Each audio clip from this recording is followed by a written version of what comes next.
The plastic handles of 2 grocery bags cut into Clara Whittaker's fingers as she slipped quietly through the side entrance of her son's house. She always used that door. Not because anyone told her to, but because she didn't want to disturb anyone. The kitchen lights spilled across the hallway in warm yellow streaks. Holiday decorations covered the counter.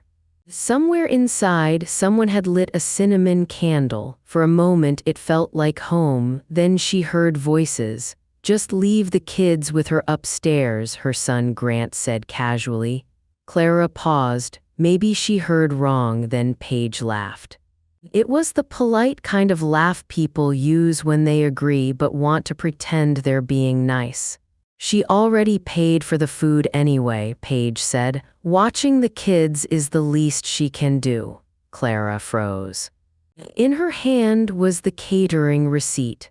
The total sat bold at the bottom. $1,963.75. She hadn't told anyone she paid for it. She simply wanted Christmas to be easier for them this year. Through the doorway she could see part of the kitchen counter, a half-wrapped gift, and the glow of soft holiday lights. Grant spoke again. "You know Mom," he said lightly. "She'll take care of it, she always does." The words didn't sound cruel, they sounded certain, like gravity, like something that didn't even need to be discussed anymore. Clara slowly stepped backward. Her shoes barely made a sound on the tile floor. She slipped outside through the same door she had entered, closing it carefully behind her. Cold air brushed against her cheeks as she crossed the driveway. Her car sat under the porch light, thin frost clinging to the windshield. Inside the car, she stared ahead without starting the engine. The receipt trembled slightly in her hands. Grant wasn't a bad son, he called every week. He hugged her at family dinners, but somewhere over the years something had quietly shifted. She had slowly stopped being Grant's mother and gradually become the solution to every problem. Her mind wandered through the small favors that had turned into expectations. School pickups, cooking dinner when Paige was overwhelmed, watching the kids for entire weekends, helping Paige's sister when a new baby arrived. Each time someone said the same sentence, "Mom can handle it," over time, available had turned into responsible, responsible had turned into expected, and expected had turned into invisible. Clara started the car. As she drove away, one quiet thought followed her through the dark streets, a thought she had never allowed herself to consider before. What if the problem wasn't them? What if the problem was that she had never once said no? And the next morning, Clara Whittaker would make a decision that would quietly destroy the Christmas her family was counting on. They just didn't know it yet. The next morning, Clara sat alone at her kitchen table. Her coffee had gone cold. The catering receipt lay in front of her like evidence. For years, Clara believed family meant giving without counting, but today she picked up a pen. She turned the receipt over and drew 2 columns. On the left, she wrote, "What I give," on the right, "what I receive." At first, she hesitated. Then she started writing: doctor visits, school pickups, babysitting, holiday cooking, birthday parties, money she loaned, emergencies she handled. The list stretched longer and longer. Soon the left column was nearly full, but when she looked at the right side, the pen stopped. She waited. Surely something belonged there, a thank you, a thoughtful gesture, a moment someone asked how she was doing. Her pen hovered over the paper for almost a minute. Finally, she made one small mark, just a dash. That was all she could honestly write. Clara leaned back in her chair. Maybe she was being unfair. Maybe she misunderstood what Grant meant, but the longer she looked at the page, the harder it became to ignore the truth. This wasn't about one careless sentence. It was about years of quiet patterns. She pulled out another piece of paper. At the top, she wrote 2 new titles. What they expect, what I want. Under the first column, she wrote quickly, they expect me to babysit. They expect me to always help. They expect my time is free. They expect I'll fix every holiday. Then she turned to the second column, her handwriting slowed. I want to be invited. I want to sit with my family, not serve them. I want rest. I want respect. I want peace. Clara studied the 2 columns.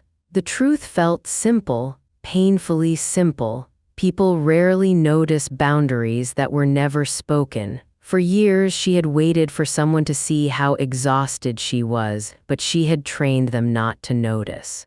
Every quiet yes, every tired smile, every don't worry, I'll handle it, Clara whispered softly. I can still help, but only when I choose to. That sentence changed everything.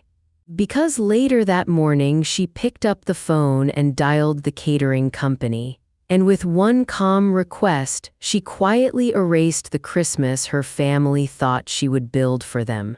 But the real surprise wasn't the cancellation.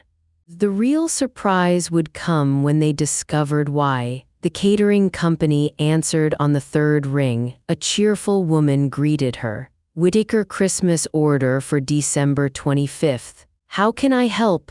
Clara inhaled slowly. I'd like to cancel the order. There was a pause, then keyboard keys clicking. We can issue a partial refund, the woman explained kindly. About $1,000 after the deposit. That's fine, Clara replied. She hung up before she could second-guess herself.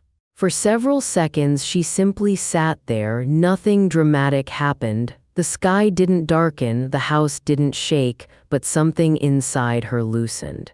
Like releasing a grip she didn't realize she had been holding for years. Later that afternoon, Clara packed a small suitcase, not the large one she used for family trips. Just enough room for a sweater, a pair of jeans, a paperback novel, and her favorite coffee mug. She booked a small roadside motel halfway to her old friend Valerie Monroe's ranch. Before leaving, she turned off her phone completely. No silent mode, no vibration, just silence. Driving across the desert highway, the winter sun stretched across miles of rust-colored land. Clara didn't turn on music, she didn't call anyone, she simply drove. Somewhere near the state line a memory surfaced. Grant at 8 years old, carrying her a chipped mug of tea. Careful, Mom, he whispered proudly. It's hot. That boy once looked up at her. But somewhere along the way he had started looking past her. When Clara finally reached Valerie's ranch, the porch light glowed warmly against the evening sky. Valerie opened the door and smiled. You made it. Inside the kitchen, neighbors were laughing softly while cinnamon rolls cooled on the counter. Someone poured Clara coffee. Someone pulled out a chair. No one handed her a task. No one expected her to cook. For the first time in years, Clara was simply a guest. And the quiet kindness of that moment almost made her cry. But hundreds of miles away, Grant and Paige were about to discover something that would ruin their carefully planned Christmas dinner. Because when the food never arrived, they would realize the one person they relied on the most was no longer playing the role they had assigned her. And 4 days later, they would show up at Clara's front door demanding answers. 4 days after Christmas, a hard knock rattled Clara's front door, not polite, demanding. She already knew who it was. Grant stood outside with Paige beside him. Tension filled the air before anyone even spoke. You embarrassed us, Paige said immediately. The catering never came, Tessa added from behind them. We had to run all over town buying food. Grant crossed his arms. You ruined Christmas, Mom. Clara listened calmly. When they finished speaking, she rested her hands lightly on the kitchen counter. "I didn't ruin anything," she said. "I simply stopped doing a job I never agreed to." Grant frowned. "What job?" Clara met his eyes. "The one where I fix everything while everyone else celebrates." Silence filled the room. "I'm not the automatic babysitter," she continued quietly. "I'm not the invisible cook either. I'm your mother," Paige scoffed. "So now everyone gets punished because you're tired?" Clara shook her head. "No, I just decided not to be used anymore. That's not punishment. That's protection." For years, Clara would have apologized, smoothed things over, made peace, but this time she walked to the door and opened it. "If you came for an apology," she said softly, "you won't find one here." They hesitated, waiting for her to change her mind. She didn't. Eventually, they stepped outside.